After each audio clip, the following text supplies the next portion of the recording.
Bismillahirrahmanirrahim.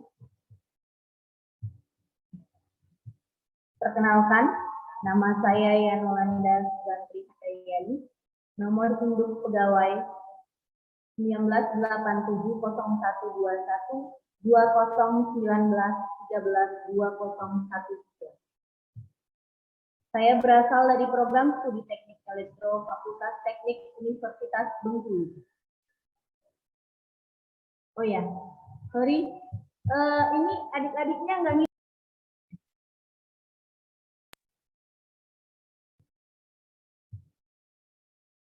Silakan adik-adik hidupkan kamera. Adik-adik hidupkan kamera sebentar. Saya udah mulai, hidup kameranya nggak dihidupkan. Ya, oke, hidupkan kamera sebentar ya, biar terlihat,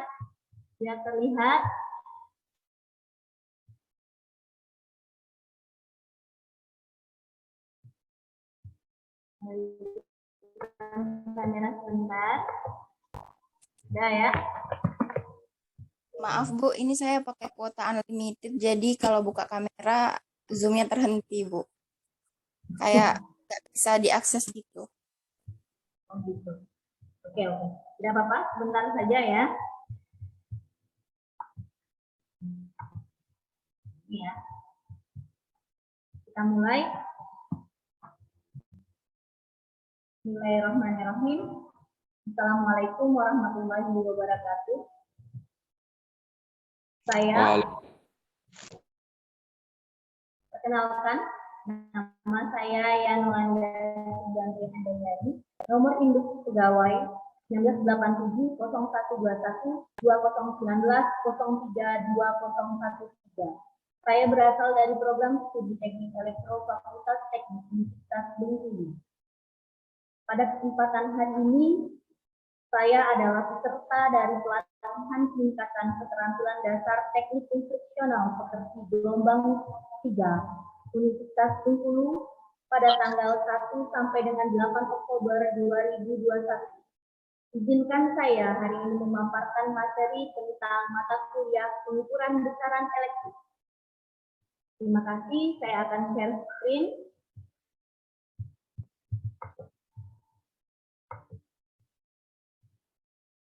Apakah semuanya terlihat? Sudah terlihat? Sudah terlihat, Bu. Terima kasih.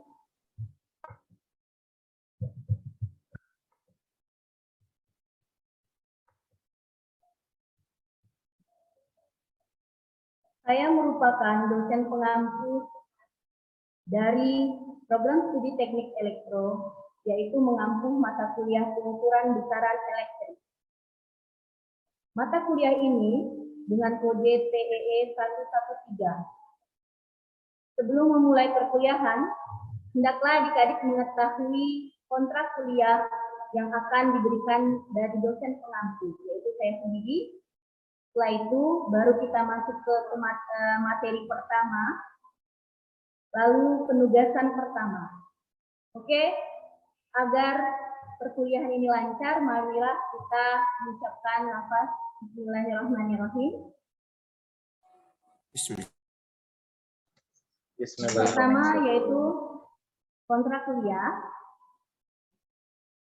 Adik-adik harus bergabung pada grup WhatsApp pada link WA yang sudah saya berikan. Lalu adik-adik bergabung di room Zoom 10 menit sebelum perkuliahan dimulai. Menggunakan pakaian yang rapi, kamera dalam keadaan hidup dan foto. Untuk komponen penilaian, ya, untuk komponen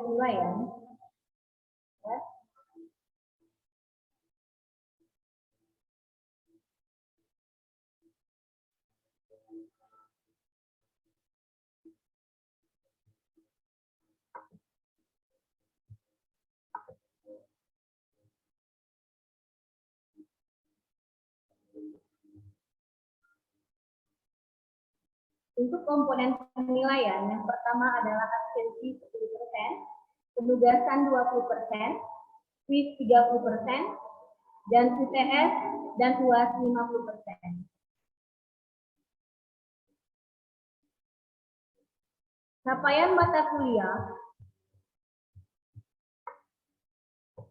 untuk mata kuliah pengukuran besaran elektrik diinginkan agar nantinya adik-adik mampu menjelaskan konsep dasar pengukuran besaran elektrik, adik-adik mampu menggunakan alat ukur listrik sehingga dapat menentukan besaran listrik tertentu, adik-adik bisa melakukan kalibrasi alat dan mampu menjelaskan prinsip kerja alat ukur besaran listrik sehingga dapat menjelaskan jenis apa saja dari kesalahan pengukuran dan tingkat kesalahan dalam satu pengukuran sehingga adik-adik dapat menghasilkan suatu data pengukuran yang akurat.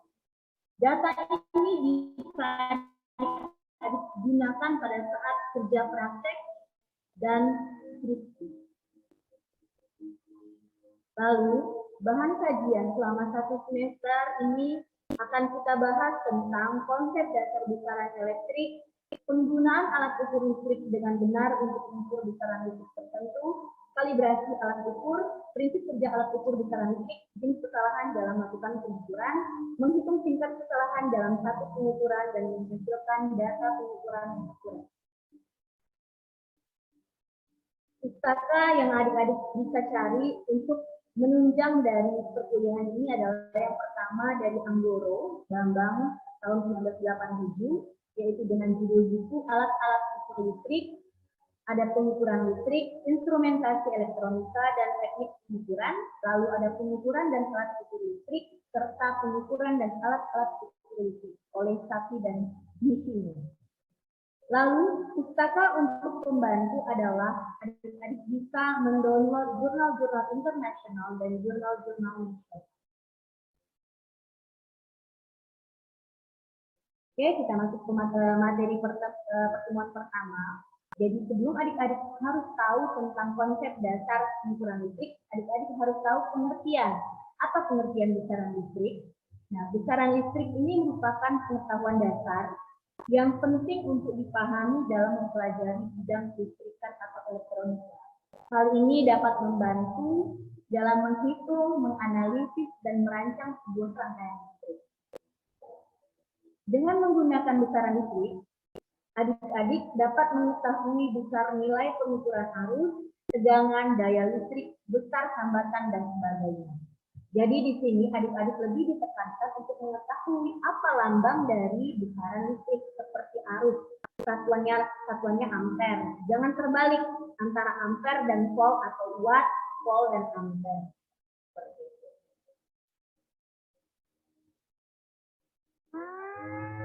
Berikut ini merupakan besaran satuan dan simbol yang biasa digunakan di bidang elektronika.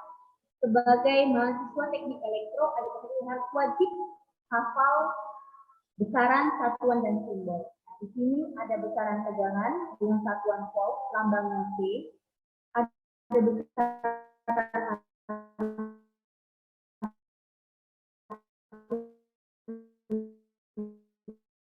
listrik, satuannya ampere, simbolnya A.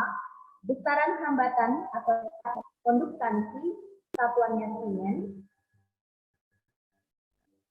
Lalu ada simbolnya G, besaran kapasitansi, farad, simbolnya F, besaran muatan listrik, satuannya coulomb, ada C, besaran induktansi, satuannya Henry, ada simbol, dan besaran daya listrik, ada watt, simbolnya W, impedansi, satuannya ohm, simbolnya omega terbalik, besaran frekuensi, ada hertz, simbolnya Hz, lalu ada besaran energi, ada joule, simbolnya J.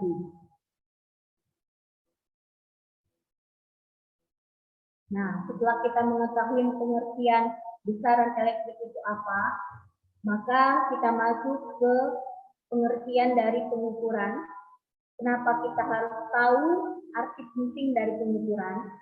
Karena pengukuran ini adalah penentuan besaran, dimensi atau kapasitas. Biasanya ini dalam satu standar ya, satuan ukur atau bisa juga dibilang bahwa pengukuran adalah suatu proses perbandingan antara suatu besaran dengan besaran yang lain yang sejenis secara eksperimen ya dengan salah satu besaran dianggap sebagai besaran standar. Nah, perbandingannya itu yang digunakan adalah alat ukur yang jelas yang sudah dikalibrasi. Contohnya misalnya pengukuran tegangan itu pada jaringan listrik. Dalam hal ini tegangan yang diukur itu diperbandingkan dengan penunjukan dari voltmeter.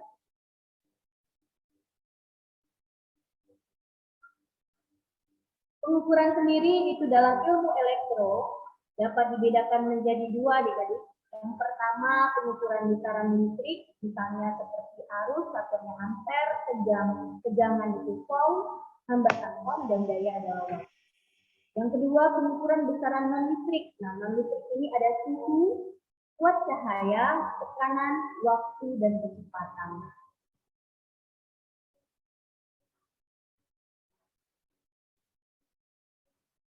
Pada pengukuran listrik, itu ada beberapa hal penting yang harus kita perhatikan. Yang pertama, antara lain adalah cara pengukuran.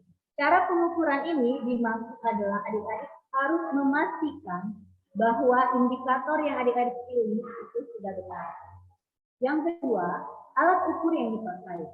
Alat ukur yang dipakai ini harus dipastikan alat ukur yang sudah terkalibrasi dan alat ukur yang sudah benar, atau alat ukur yang tidak dalam keadaan rusak. Yang ketiga, operator yang melakukan pengukuran. Operator yang melakukan pengukuran ini sudah memiliki sertifikasi atau tes kemampuan dasar dari laboratorium. Oke, kita masuk ke sesi ketiga, yaitu yang terakhir, penugasan pertama. Penugasan pertama ini, adik-adik silakan sebutkan macam-macam alat ukur. Yang kedua, jelaskan prinsip kerja dari alat ukur yang saudara sebutkan di atas tadi. Lalu yang ketiga, adik-adik silakan buatlah video animasi dan prinsip kerja dari multimeter. Jadi terserah adik-adik menggunakan video apa saja, ya menggunakan software apa saja. Dari tugas 1 nanti akan kita bahas pada pertemuan berikutnya. Oke, ada pertanyaan adik-adik untuk pertemuan pertama? Ada pertanyaan, Tessa? Yudi, apakah sudah cukup jelas?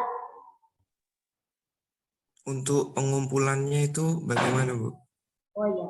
Oke, terima kasih Yudi. Untuk pengumpulan nanti akan saya berikan share Google Form. Nah, untuk latihannya, pembuatannya, silakan adik-adik untuk pengertian ini adik-adik buat nanti di Word dalam bentuk PDF, kalau video dalam bentuk MP4. Oke, ada lagi? Baik, Bu. Terima kasih, Bu. Tidak ada lagi. Terima kasih semua. Oke, terima kasih untuk pertemuan pertama ini. Saya sangat senang dan bahagia. Jika ada kata salah, saya mohon maaf. Wabillahi taufiq hidayah. Wassalamualaikum warahmatullahi wabarakatuh. Waalaikumsalam warahmatullahi wabarakatuh. Terima kasih, Bu. Terima kasih, Bu. Terima kasih, Bu. Dulu ya. Bentar ya. Ya, Bu. Stop dulu. Stop dulu ya.